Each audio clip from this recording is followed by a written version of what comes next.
This is the story of the menacing and mutilation of one of the Earth's most beautiful places. The Valley of the Kings at Thebes in Egypt, with the tomb of Tutankhamun at its centre. That's the valley down there, in the shadow behind the cliff. A desert valley, made by water, shaped by rain and flash floods.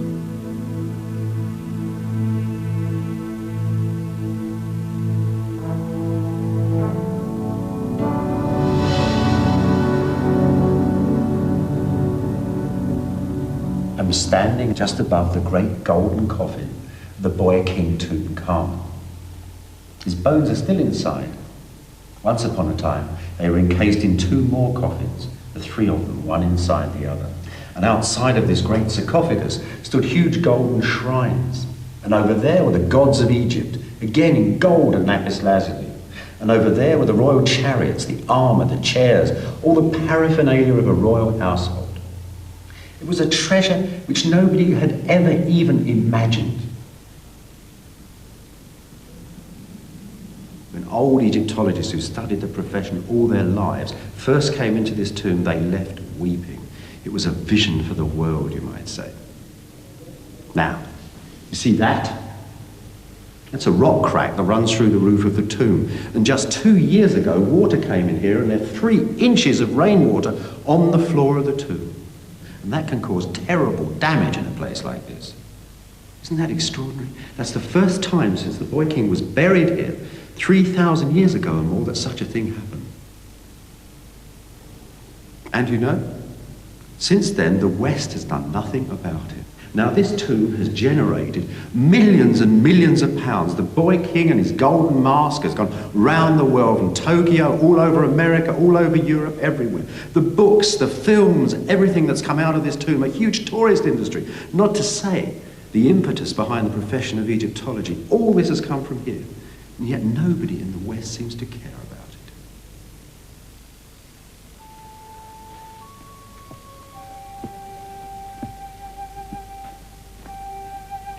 It's not just Tutankhamun's tomb that's falling down in the Valley of the Kings. There are 24 more royal tombs running off these desert paths. And many of them too are moving and cracking.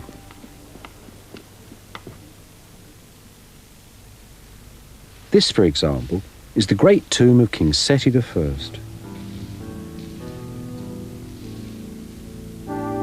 This is King Seti's burial chamber. On its ceiling is the finest of all Egyptian zodiacs. The Sistine Chapel, you might say, of ancient Egypt. The constellations of the night cover the mummy of the dead king.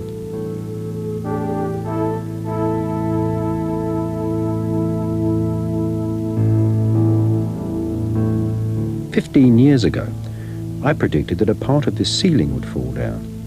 2 years ago, it fell down, hit the floor and smashed to pieces. It's been glued back up now, but it'll never be the same." You see, what happened was this. There was a man who actually decided to excavate the bottom half of the tomb. What was in it? Was there gold, silver, more ancient history?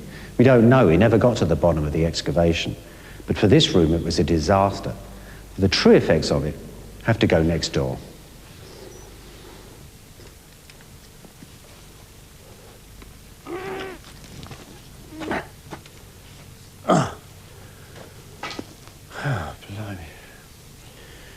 You wouldn't believe this, but in 1960, this room was practically complete. Then, less than a month after the excavation, it fell down, and all these were put up. The tunnel runs across where I'm standing, more or less. And the ceiling's just fallen in. The whole floor of the room's gone down 2 feet. These massive cracks running across the wall are brand new. That is why we've got more danger and damage in the next room. Now, I predict by looking at these cracks very carefully that unfortunately within the next few years the other end of the beautiful starry chamber is going to come down too.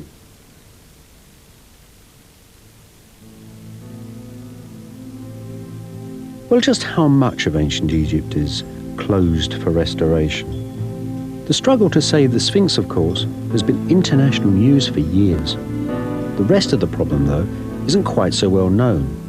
With the Temple of Komombo, for example, underground water is weakening the columns and the walls. In the 1992 earthquake, huge blocks fell down from the ceiling and smashed onto the floor.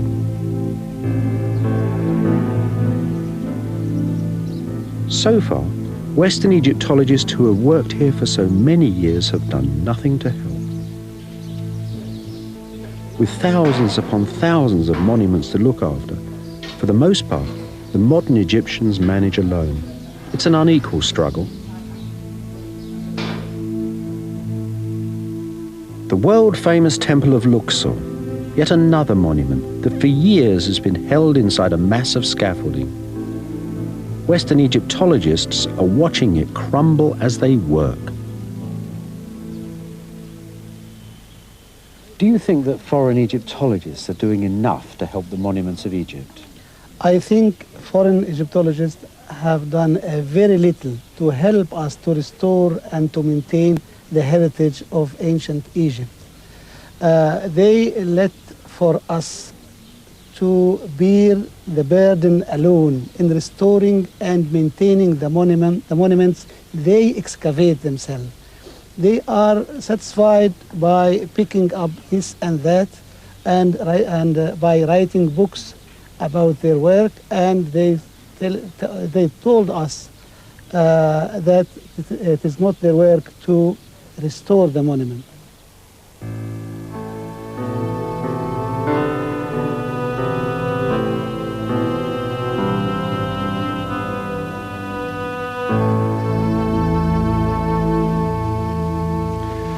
This is the burial chamber, the vast colossal wreck of the tomb of King Ramesses the Great.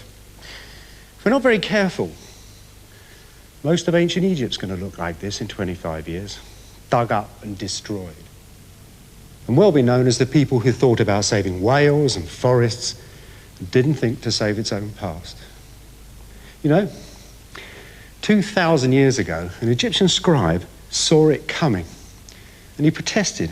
He said, "Do you not know that ancient Egypt is a copy of the universe, the temple of the world, and that if it goes, the world will be full of graves and dead men?"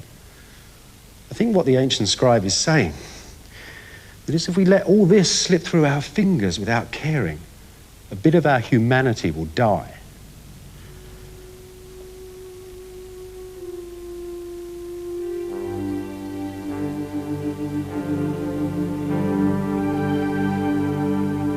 But why should we help the Egyptians to save these peeling ceilings and these cracking walls? Well, there's several good reasons. Places like this, the tomb of King Ramesses VI, are as an important a part of our planet as its birds and animals. These starry ceilings stand at the beginning of the modern world. They help us understand ourselves.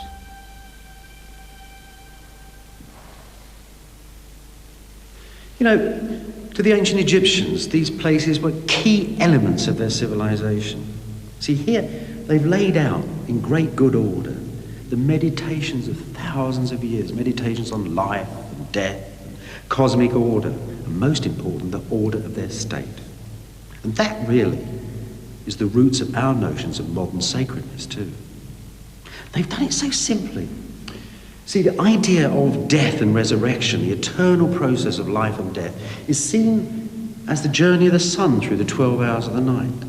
So the dead king here dies and is resurrected with the sun on the eastern horizon. He dies and is resurrected just as Jesus will be, in fact, 1,000 years later.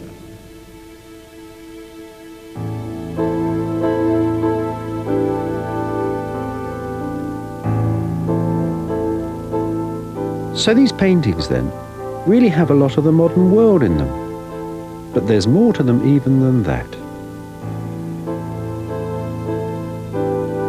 There's a lot here, too, that tells about delight, about skill and excellence, and above all, about human dignity. We actually know the names of some of the artists who made these fine pictures. In this tomb, for example, the tomb of Ramesses VI, you can see the hand of a certain Amenhotep. He worked in the royal tombs for about 50 years. You can always tell him at work. You can tell by the way he draws so beautifully and that wonderful colour he uses. Do you know, we've even got a royal command issuing him with the wonderful blue of the funerary fold.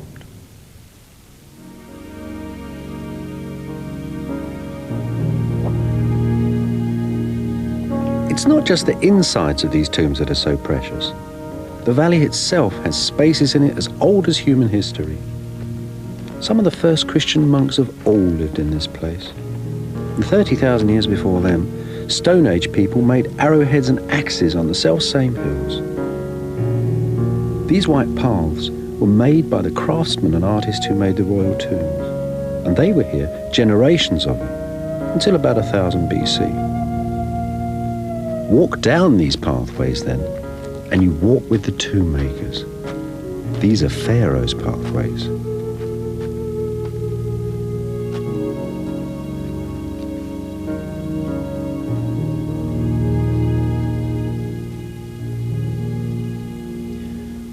When I first came into tombs like this in the Valley of the Kings in the 1960s, you really felt nothing much had changed since the days of the pharaohs, really. The valley was very quiet in those days. This is one of my favourite tombs, the tomb of Thutmose IV. I suppose it was in here that I first started to notice these cracks.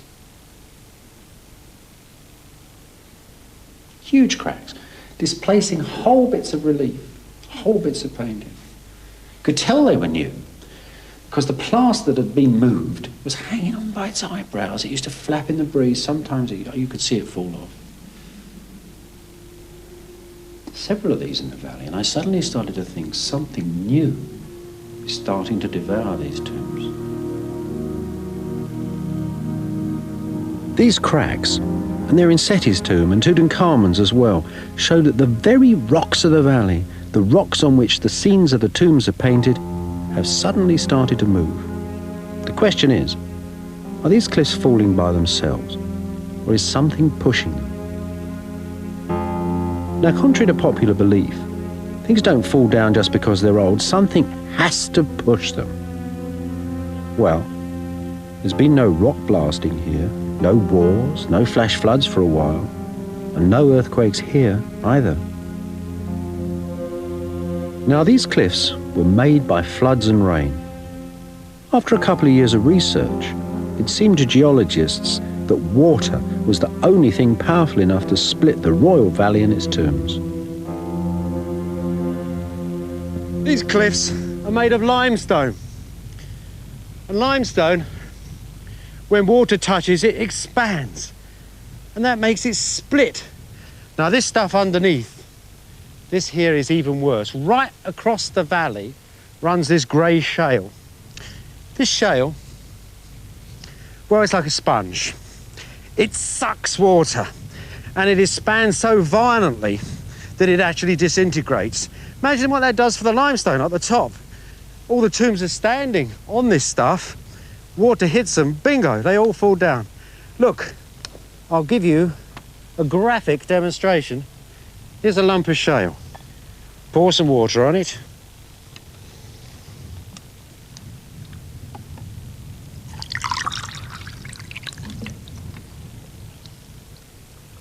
Look at that, it's just fallen into dust. Just imagine that. Under these beautiful limestone cliffs lays a layer of stone, something like soluble aspirin.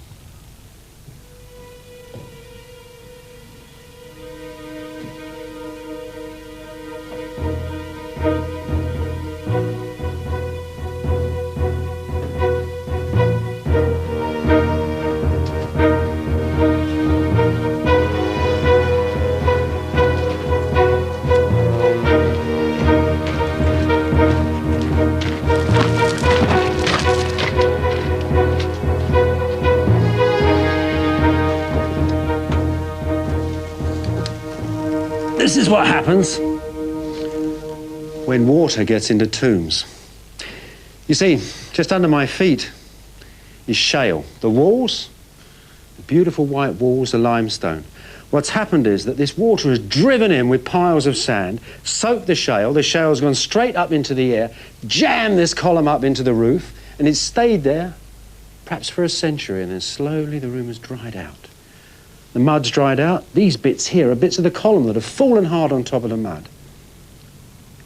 Look at that crack, that great long crack around the walls. It's classic textbook stuff. The room itself has actually dropped, and the ceiling's hanging like a great limestone cavern in the mountain. Now, what our geologists said in situations like this, it is absolutely critical to maintain levels of humidity in this room so that it can dry very, very slowly, so that it can be controlled. The worst possible thing you can do is to get an archaeologist in here and dig it all out.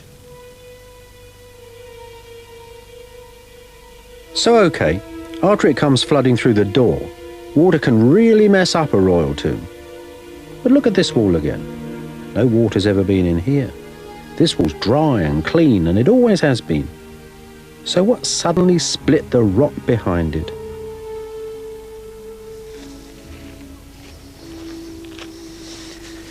In the end, this turned out to be the culprit. Inside this concrete is a pipe. That pipe used to come from a rest house over there. And down it for 25 years went water from the cafeteria and the lavatories. Now, everybody thought it went into a sealed cesspit, but it didn't. For 25 years, this pipe had leaked into the shale, and that was pumping up part of the valley and causing the fractures in the tombs. The whole place was on a knife edge.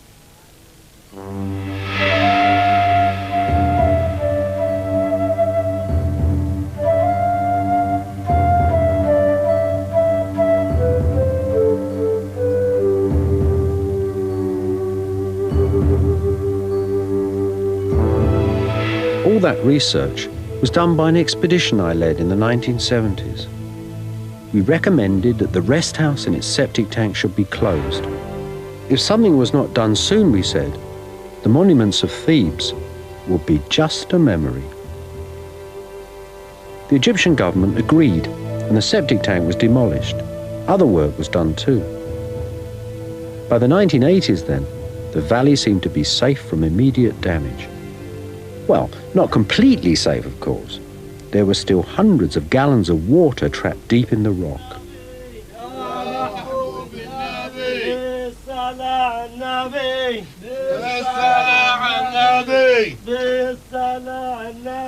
Then, late in the 1980s, several Western archaeological expeditions started to excavate again. So that water trapped in the rock might be evaporating faster now and shrinking and cracking the tombs. So, were these new expeditions taking care that no damage would occur? I asked the government officer in charge of the Valley of the Kings. Working here in the Valley of the Kings, there are 5 missions, but no one is working with a good cooperation for saving the monument itself.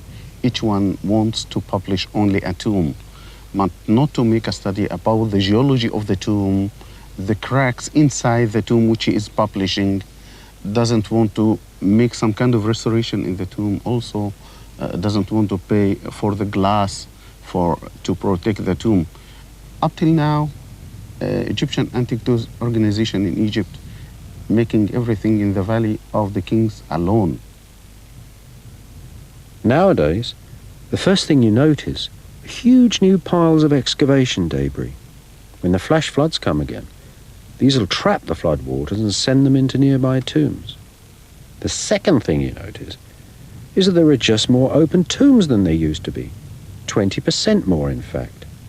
And any one of them could have opened a new path to that moist shale underneath. This tomb gives us special cause for concern. What you're looking at is the beginnings of an American excavation that is planned to go on for quite a long time. They're digging close to what was probably the source of the recent trouble in the valley, the old rest house septic tank. What had happened was the sewage line had leaked into this tomb, and the Americans had dug away the asphalt of the road, taken out the sand, and as they said, were greeted by a great blast of hot, moist air. It must have stunk, all of that sewage. Some 1,500 tons of debris in that hill, absolutely soaked in sewage. Ugh. Now, what did they do? Our geologists say that if you have a soaked tomb, you leave it and you let it dry slowly, slowly. These people proudly announced to the world that they left the door open so it could all dry out. So we've got this tomb here, rapidly shrinking and all the rock moving in it. It could easily fall down, clearly. Worse than that, you see these lines behind me? These are rock faults which run right through the desert in that direction for quite a long way, and in this direction run straight under the most famous painted tombs. Now, quite likely, for years, this water had been forcing these rocks up. Now suddenly, the tomb is drying out. Already, there are telltale brand new cracks appearing in the tombs.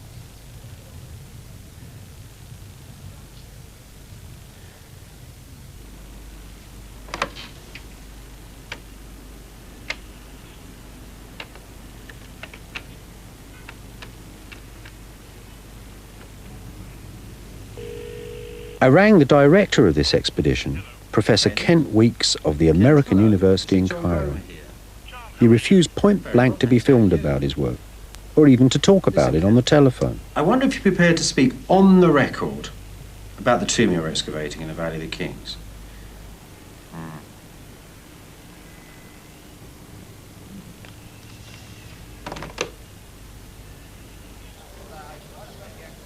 In another part of the valley, a German excavation was digging out a recently flooded tomb. Even as they excavated, they told me, pieces of stone were falling from the walls and ceiling. Imagine that. This dark, wet flood debris from inside the tomb is being dumped straight out onto the valley floor.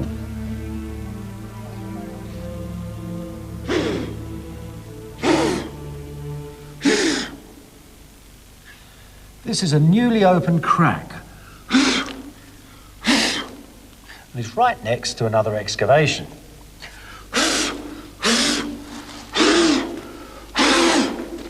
It runs up the wall, across the floor here. It's so big here, you could post letters down it. And then it runs up the wall. This old crack's opened up so much here, the bits have actually dropped off in the last few months. Now, what's causing this crack? This is right in front of a beautiful tomb. Well, let's chase the crack some more.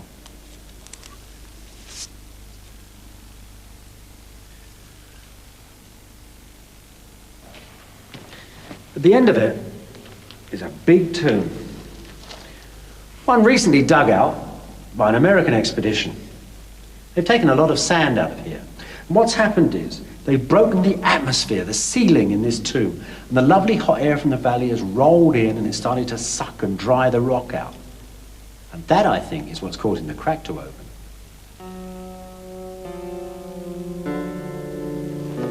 That tomb was excavated by a team led by Dr. Donald Ryan of Pacific Lutheran University. He's researching small tombs. Unfortunately, the newly opening crack is just yards away from one of the finest tombs in all of Egypt. The essential quality of Egyptian art is its intensity of observation. In its masterpieces, even the hieroglyphs, an arm, an animal, an eye, a face, have pulse and breath. In the twinkling of an eye, inanimate things are reduced to their essentials. I went to meet Dr. Ryan to see what he had to say about the excavations.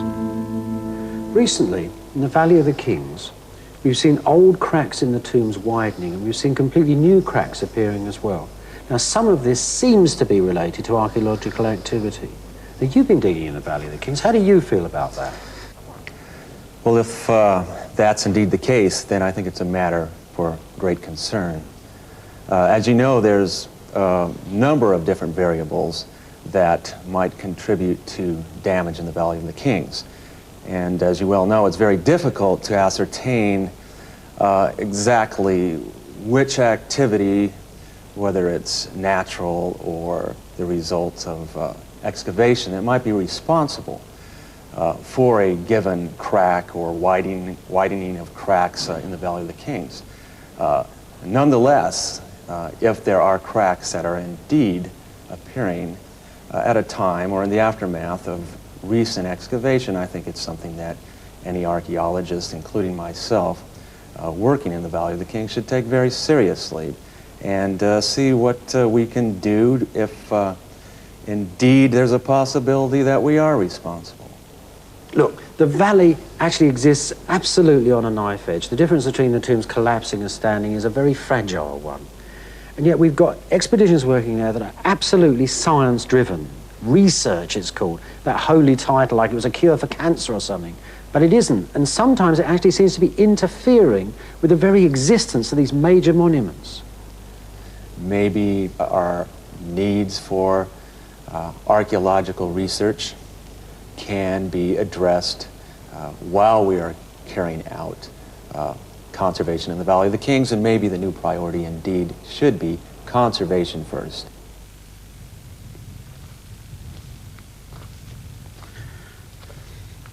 So how can it be then that these eminent and successful men, these members of an elderly and scholarly profession, can turn up here in the Valley of the Kings and threaten the very monuments they've come to study?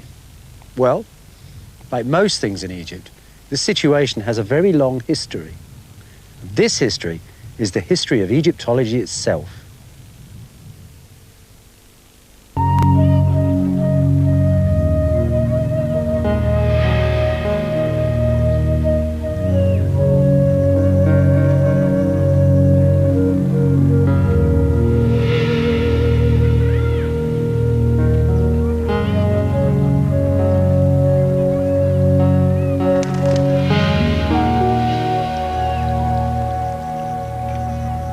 Most of Western history, ancient Egypt was just an idea, just a dream, like the city of Atlantis or the kingdom of Thule. It was something magical, something the ancient Greeks had written about. The ancient Greeks wrote of the wealth of Egypt, of its great palaces and temples. The ancient Greek travelers described what it was like, yard by yard in this land. For most of European history, the whole idea was a fabulous one. All that changed in the 18th century. A Jesuit missionary called Father Claude Sicard came down the Nile in a boat, in a sailing boat, carrying Greek books. With the aid of a tape measure and these books, he was able to lay out all of ancient Egypt. He could read things like this. Now the priests said that in their records they find 47 tombs of kings, but only 17 remain at this time. This is a Greek text. Father Claude goes to the Valley of the Kings, counts the 17 tombs, and he thinks this is what the ancient Greeks are talking about. And then the Greeks tell him, 10 miles from these tombs stands a monument of the king known as Ozymandias. And he measures out the miles and he too finds a temple. Now Sicard was doing this for a reason. He wanted to write a geography of ancient Egypt, a book about the land. It was the beginning of Egyptology.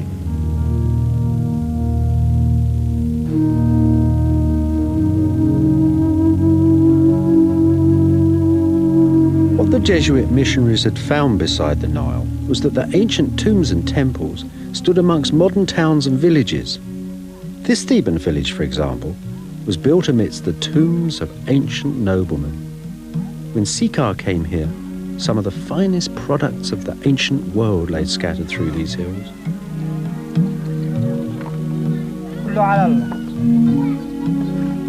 The inhabitants of these towns and villages, mostly farmers and craftsmen, had little use for ancient things. Stripped of their gold and other valuables, most of the tombs were more or less intact. Now, though, their time had come. Just 100 years after the Jesuits had rediscovered Thebes, the European agents had invaded the entire area. Some of them actually set up house and lived here, chipping and cutting away at the monuments. This is probably the last one that remains.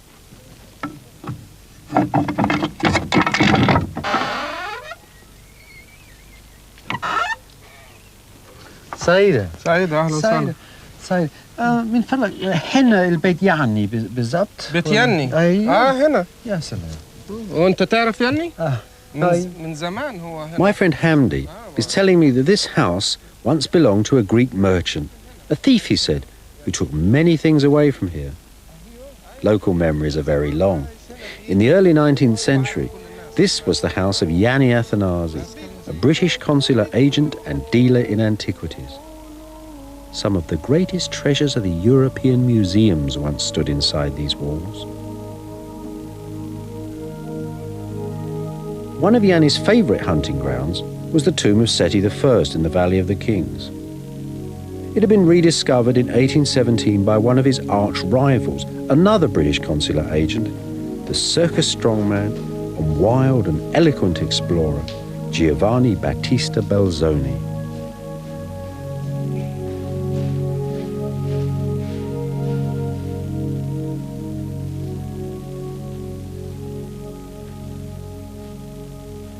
We're 100 yards underground now, right deep in the tomb. It was this little room, above all others, that came to symbolise really for 100 years, right through the 19th century, ancient Egypt itself. It was the 19th century's Tutankhamun's tomb, if you like. They thought the colours were exquisite. When Belzoni first found it, he said it was like a rose. He drew it like that, clean, pure and white. Within a couple of years, however, it was all damaged. Floodwaters came through here and knocked it about a bit. Then Belzoni, a year after he found the tomb, took plaster casts of the walls and stripped most of the colour from it. The ceiling had fallen down too. Now, when the first travellers came through here, they had torches with them. If you notice, they wrote in soot the date of their arrival, 1820. Just 3 years after the discovery of the tomb, it was already being destroyed. 9 years later, the man who deciphered hieroglyphs visited this tomb. Jean-Francois Champollion, the French scholar, came in here and for the first time read all these signs. Now this he knew was the name of a king, this sign in an oval ring. And he read the name Seti, beloved of the god Ptah. That meant that all the faces of the king in this tomb were that famous king Sethos of the Greeks. So what did he do? He got the local lads along with saws and chisels, and they cut at the wall, and they cut this entire wall off with a beautiful portrait of the king. They sent it to the Louvre, and for the first time, but not the last, as a museum curator, they could say they were doing it to preserve the art. His buddy from Florence took the opposite wall over here.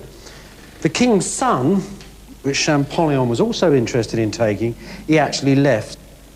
It's very beautiful. And it's so touchable, isn't it?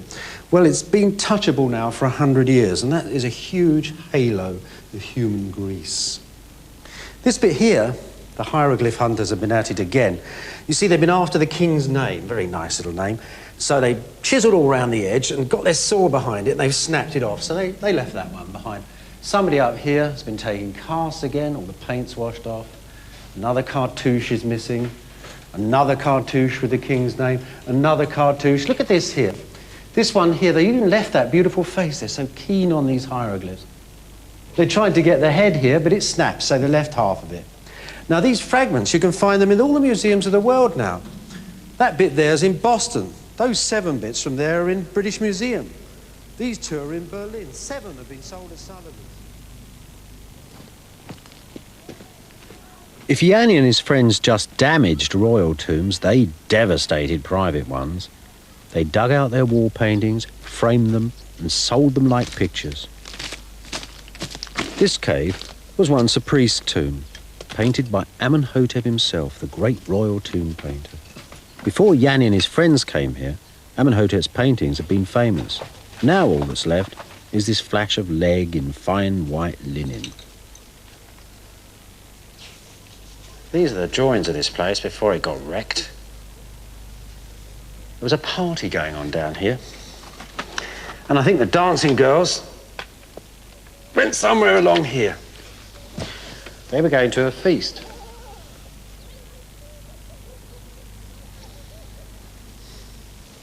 Next to the dancing girls were the guys who made the rosé wine. They're making it, you see, by mixing the red and the white. See him sucking on the siphon? Those jars will go straight to the feast.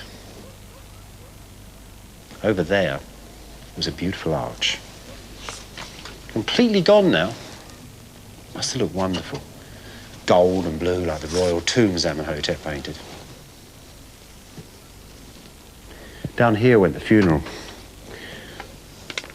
Here are the mourning ladies, professionals, screamers who scream like kites, the ancient texts say. They went along there, quite close to where the coffins would have been painted. And next to those ladies was the little gem in this tomb, Amenhotep's own portrait. He not only painted the place, he actually organised the funeral too. The self-portrait must have gone about there somewhere. Dust now at my feet.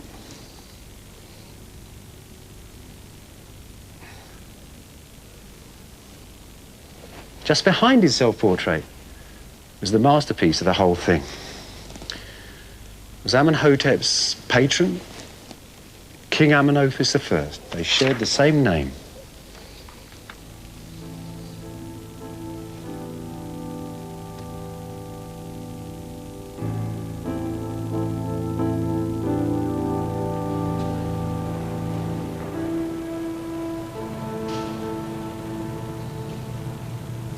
So that's all that's left of the priest's tomb now. Just a few bits of Amenhotep's painting in the case in the British Museum. But you can still see the old man at work. He's an unusual artist. Look, at the brown walls of the tomb, you can just see bits of it there. Well, he's doing something really strange here. You see, most ancient Egyptian artists paint on white, but Amenhotep, he's interested in colour. It's kind of like Gauguin or Bonnard or something. And he's using that brown to bind all these colours together, and they sort of vibrate and shimmer. And they still do, even here.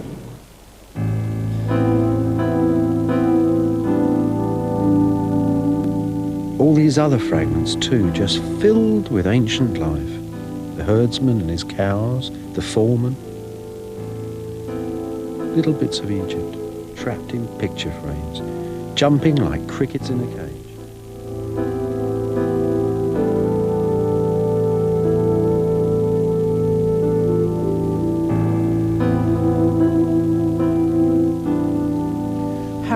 Don't you ever feel like I do, sometimes so depressed here? I mean, you've been here all your life, man and boy, as they say, working here.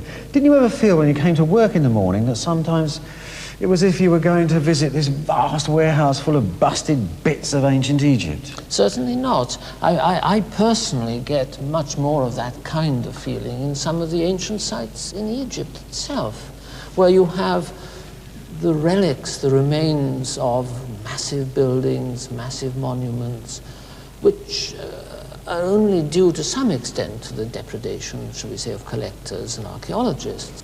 There's nothing here that suggests to me the fragility of ancient Egypt.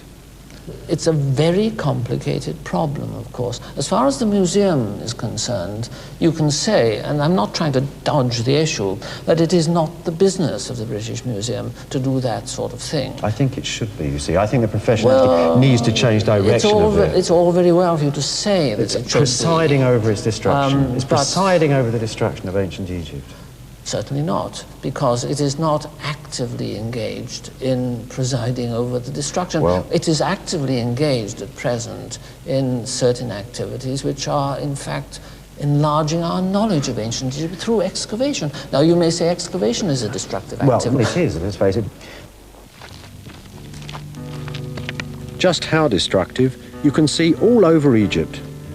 As archaeologists dig out the ancient past, they choose what they want to keep of it and what to dig away.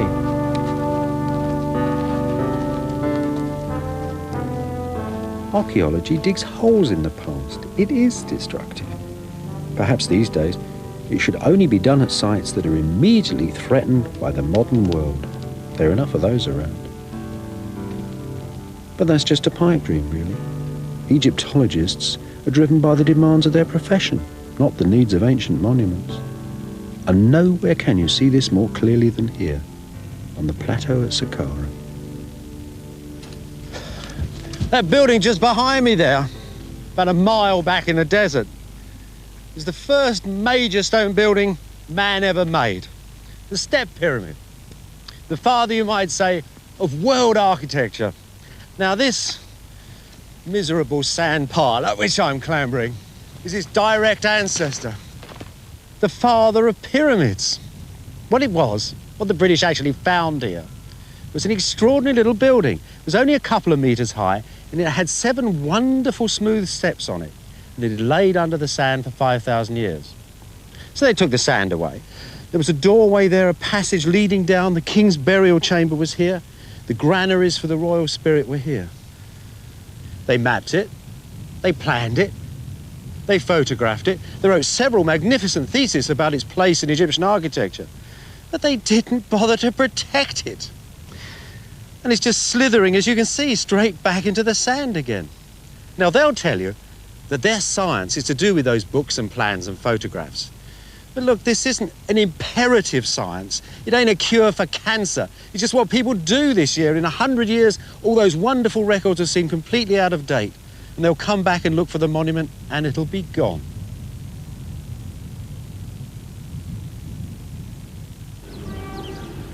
Many of the foreign Egyptologists working in Egypt are still drawing today.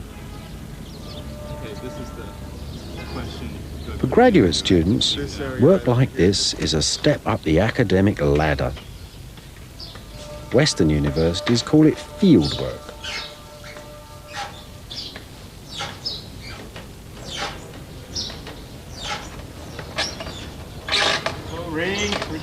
I worked as an artist on this expedition, the University of Chicago expedition, for years and years. In an odd hour, I once calculated that one of these drawings, which are very labour-intensive, cost more than one of Rembrandt's.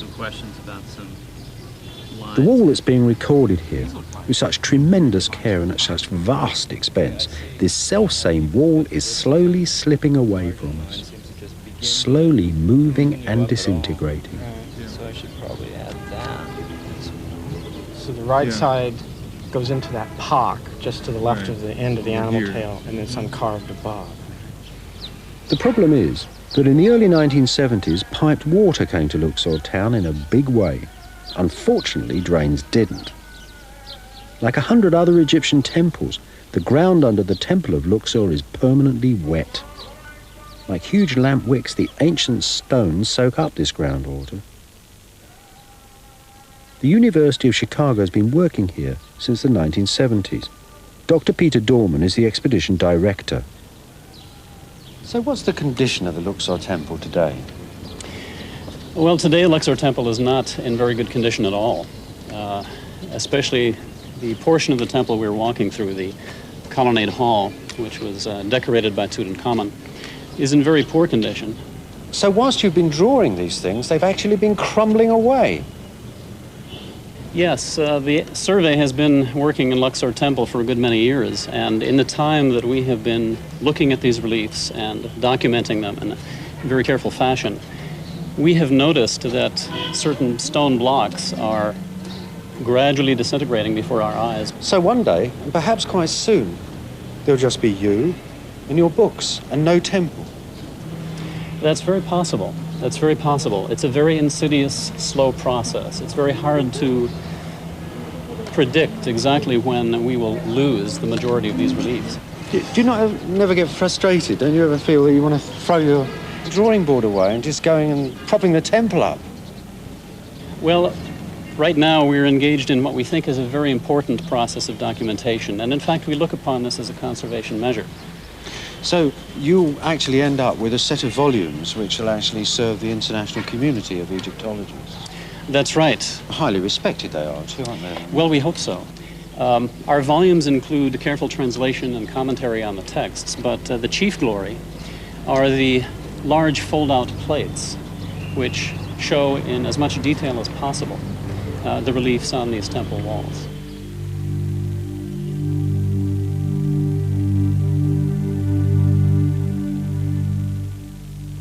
This is something I've noticed before, that for the profession, ancient Egypt is becoming a book, in fact. Well, That is correct in a sense, but I think it's perfectly acceptable. Archaeology is nothing unless the results of the archaeological work are published. Otherwise, it's just lost to science. So there are actually expeditions working in the field, recording things that are falling down and calling it conservation. In a sense, yes. I think that's outrageous. No, it's not outrageous. You're oversensitive. I'm not saying that we are not interested in conservation. We are. What I'm saying is we have to have priorities. We will conserve what we can in the conventional sense of conservation, people trying to stop the decay. Certainly we will attempt to do that. But with a country as rich as Egypt is in archaeological sites, you can't conserve everything. Oh, so you are actually conservation-driven at the end of the day. You wouldn't open a site unless it was actually endangered. Well, there's more than one way of conserving a site, and in my view, the best way of conserving a site is to document it properly, record it, and publish it. Make no mistake about it. What these Egyptologists are telling us is that their books are as good as ancient Egypt. That's how they can honestly claim that by making more books, they're helping to preserve the past.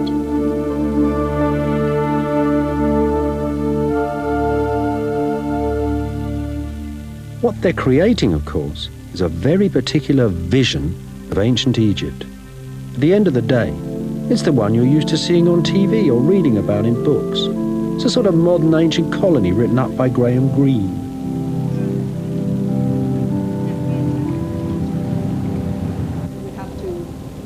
Later, the hieroglyph here is also an hieroglyph for offering. The image that one wants to take into eternity, of course, is not an old image. It's not surprising then that even in the very heartland of real ancient Egypt, many Westerners are happy to sit in air-conditioned rooms listening to lectures. Many of the statues are represented like this, beautiful, young, and vibrant at their peak. You had this image also of the successful senior statesman.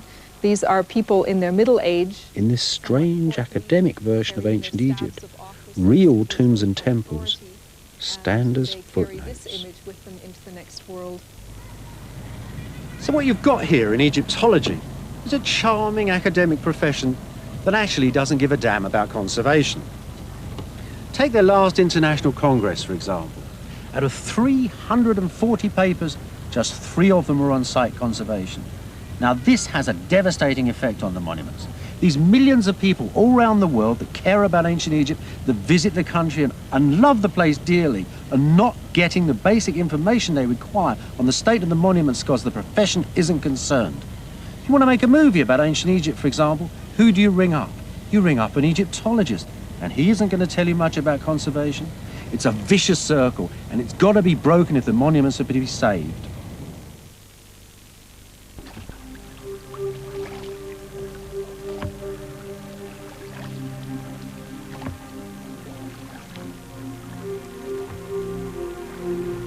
There was a time, a while ago, when the world cared about ancient Egypt, cared about its survival, not in libraries or in museum cases, but in the living landscapes in which it had been born.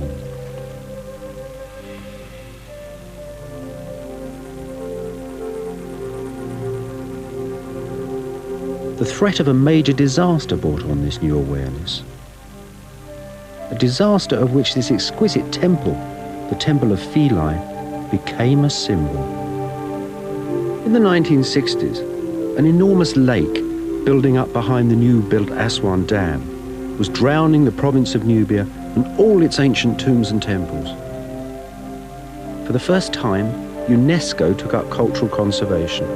Foreign Egyptologists went south and worked as part of an international rescue campaign. After most of the archaeology had been done, Philae Temple, the Pearl of Egypt it had been called, was still trapped inside the rising waters of the Nile. Enthusiastic now for conservation projects, Egyptologists told their governments about the drowning temple, and money and expertise was found to save it. As the Nile rose ever higher, foreign and Egyptian engineers built a dam around the temple. The water inside was pumped out, the temple was taken down, and block by block, Philae was moved to higher ground.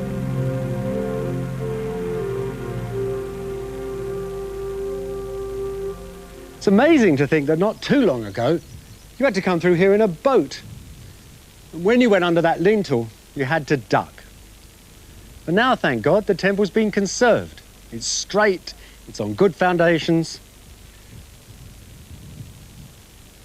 And it's a pleasure to visit it. Not like some of those sad old temples that are sucking up water and collapsing under their own weight like dying whales. Whatever happened to that urge to conserve these buildings that was really around in the 60s? The Egyptians keep reminding the West that they really need the help and cooperation if ancient Egypt is to be saved. But the professionals in the West don't respond at all anymore. You know, what's needed is the public's fascination with ancient Egypt needs to turn into a massive pressure to help save it. Because this place, after all, really is one of the rainforests of the human mind.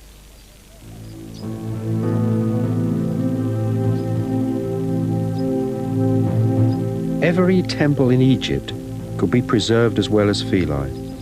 The technology to do it is readily available in the West. As groundwater rises up inside the temples, salt is bursting through the surface of the stone. The fine reliefs are peeling away like orange skins. It's happening now, and it can easily be stopped.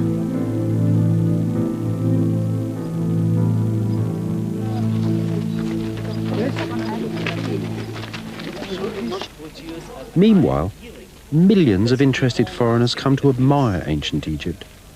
And as they do, bumping, touching and abrading the ancient walls, they unintentionally become another part of the problem.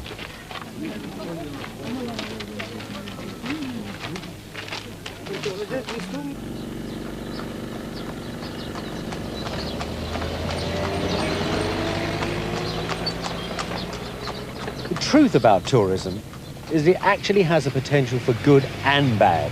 Sure, it's pulverised small bits of the third world, and you can see something of that in Egypt. People are scratching the monuments, writing their names, things are pulled down to make access easier, all that sort of stuff, it's true. But there's another side to tourism. As an industry, as the world's biggest multinational industry, it actually doesn't want to see these monuments destroyed because it will be destroying its own assets. And there's an even more important point here too, and that's the tourists themselves. They come to Egypt because they're interested in the monuments. There's a tremendous potential for caring in amongst these people, and yet the word doesn't seem to be getting through.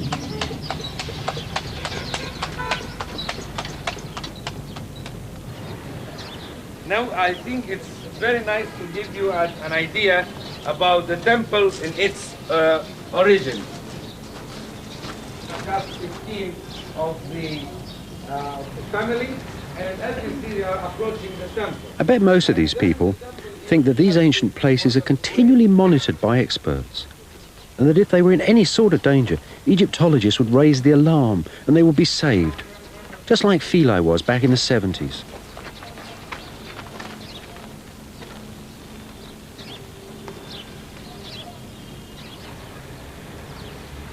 I asked Dr. Dorman if, in fact, Egyptologists really were looking after ancient Egypt. Well, we want to participate in the preservation of the monuments to the extent that we can. Part of the problem of physical conservation is the enormous cost. Most archaeological expeditions, as you know from having been on several, run on a shoestring budget. And I think the cost of moving Luxor Temple alone from this spot to another location would be astronomical, and it would require a major international effort, I think. It's very interesting. It's a parallel here with the rainforest. It wasn't the naturalists or the anthropologists that saved the rainforest. It was Western public opinion that was mobilized, and it told the specialists that it wanted them actually saved. And perhaps that's what needed here. Perhaps Western public opinion needs to tell Egyptologists to become more aware about these things. Well, I think for the most part, Egyptologists are very much aware of what's happening to the monuments.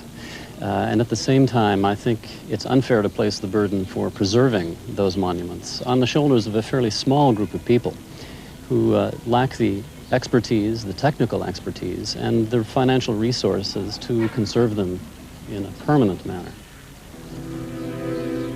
Let's face it, though, very few of them ever seem to have the inclination. Today, in Egypt alone, foreign Egyptologists spend millions more on offices and libraries than they do on conservation.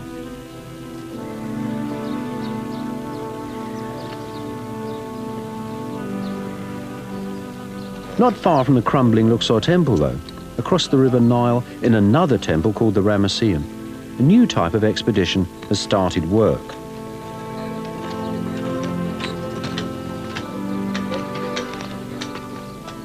Here, too, is a new type of Egyptologist, a Frenchman working in cooperation with his hosts, a person who does not exploit the monuments in the name of science.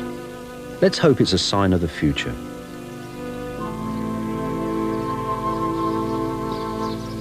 We are in Egypt, and it is necessary to have a collaboration with the Egyptians. It is the best way to make a very good work together. And for that, we have the French architect working with the Egyptian architect, the French Egyptologist working with the Egyptian Egyptologist, and it is a good opportunity for make a good work. Very good to see the scaffolding around the monument, actually. It means that people are caring for it. It's a sign that, that we are working hard here to maintain the monument. Can we go and have a closer look, do you please. think? Yeah. So these reliefs are so beautiful, aren't they? Only in Egypt, in the Egyptian sunlight there. You can see even the colors still remaining. 3,000 years. Really, there are very few examples of cooperation between the Egypt and the foreign Egyptologists to maintain or to restore our monuments here. We've come to the Ramesseum because this is a very good example of cooperation, but it's very rare. We are looking forward to extend this cooperation to other sites here in Egypt, such as Luxor Temple or Komombo or Esna or any other temple in Egypt.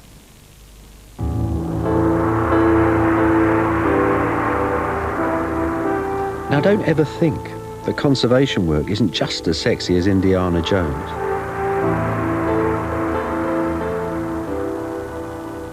These statues, for example, were found just a few years ago by Egyptian conservators taking soil samples in the Luxor temple. They're a rare sight, what you could call brand new ancient statues. Look at them, and they'll bring you back again to what this is all about, this land of Egypt.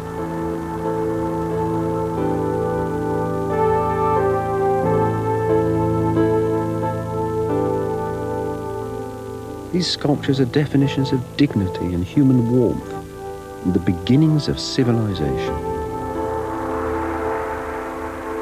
So what about the future of this past? Suddenly discovered this, At the Sphinx and the pyramids, Dr. Zahi Hawass is pointing a way forward for ethical Egyptology, where it becomes part of a more humane profession, caring for entire ancient environments in the modern world.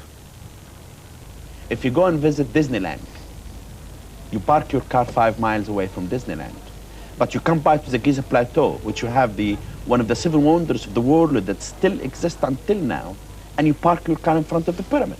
How can you feel it? How can you feel the dignity of the site? How you can feel this massive architecture of the pyramid itself? This drive to reveal the dignity of ancient Egypt has led to plans to redesign the entire pyramid plateau.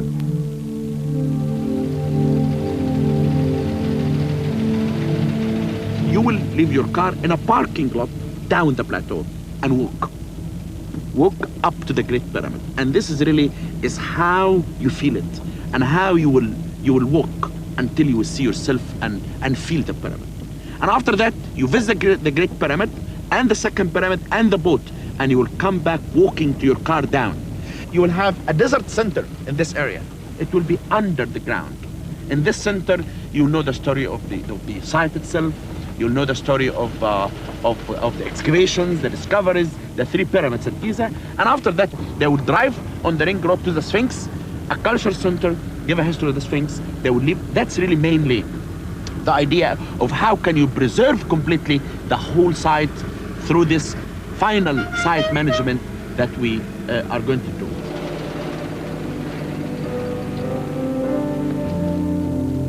Man fears time, the Arab proverb says, but time itself fears the pyramids.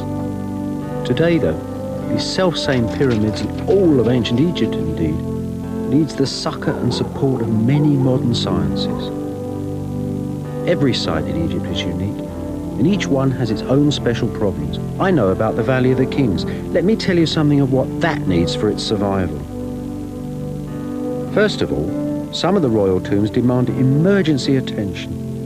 Something, for example, to stop the ceiling of Seti I's tomb from smashing onto the floor within the next few years. The valley must also be made safe from flash floods. Databanks are needed too, to find out what's happened here over the last 100 years. And the tombs need monitoring equipment in them, to raise an alarm if something moves. It's just a series of scientific problems, really, which in this day and age are not too difficult to solve. At the moment, though, to our eternal shame, the West is the greater part of these problems rather than a part of their solution. The Valley of the Kings is on a knife edge. 170 years of exploitation has to stop now if this place is to survive. And after all, these things are worth saving for our children, and for our children's children, and for ourselves as well. We have to begin with the archaeologists, with the Egyptologists, to control everything here in the valley. Without that, we may come to the time when we say there is no use, it is too late to do something. We need people to feel that without these monuments, without saving them, it will be a disaster, for this area is a part of a history of mankind.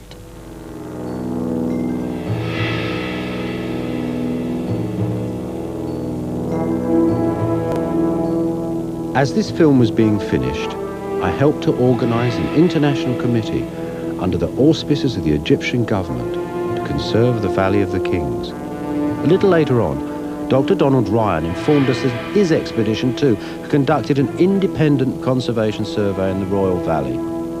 The excavation of the royal tombs is still going on though, and the damage that we predicted and so feared within those great painted rooms is now taking place.